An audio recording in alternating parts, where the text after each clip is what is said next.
All right, next we're going to go over is going to be the frog stretch. I think this is probably one of the best exercises for jiu-jitsu, preparing for jiu-jitsu, taking care of your hips is just a great exercise. I recommend just don't do this at the gym unless you feel the need. So I say that jokingly because you'll see why in a few minutes. All right, quad position here, okay?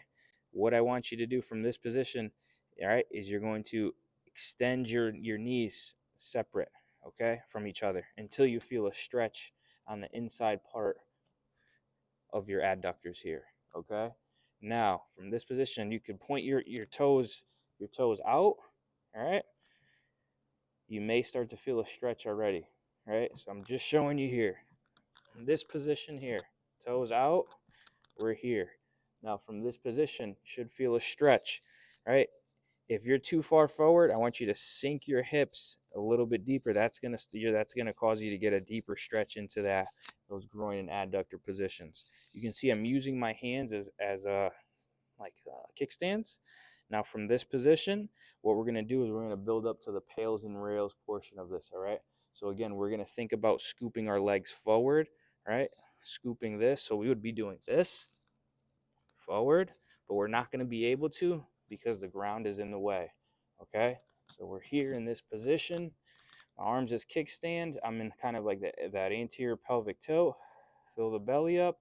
Now start generating pressure onto the inside part of your ankle, like you're dragging it.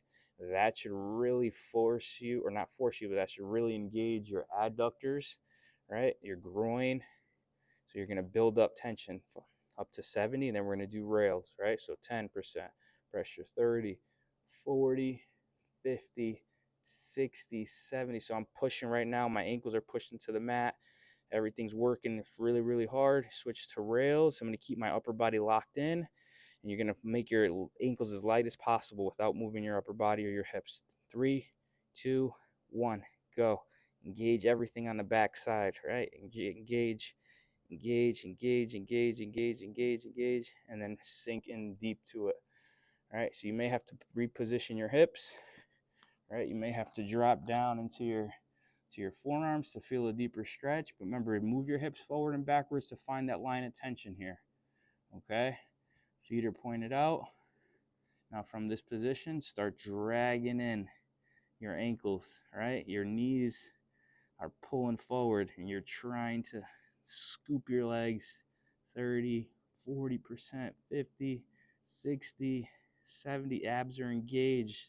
Pulling in, switch to rails in 3, 2, 1. Make them as light as possible. As light as possible, as light as possible, as light as possible. Sink back into it a little bit deeper, okay? Now from this position, you're going to stay here. Make sure you can learn to breathe. You're going to go right into spinal segmentation from this deep frog position. So again, we're here. I'm going to go into posterior pelvic tilt as it leads up to my back. And I flex my chin. The front part. Now I'm going to posterior to anterior all the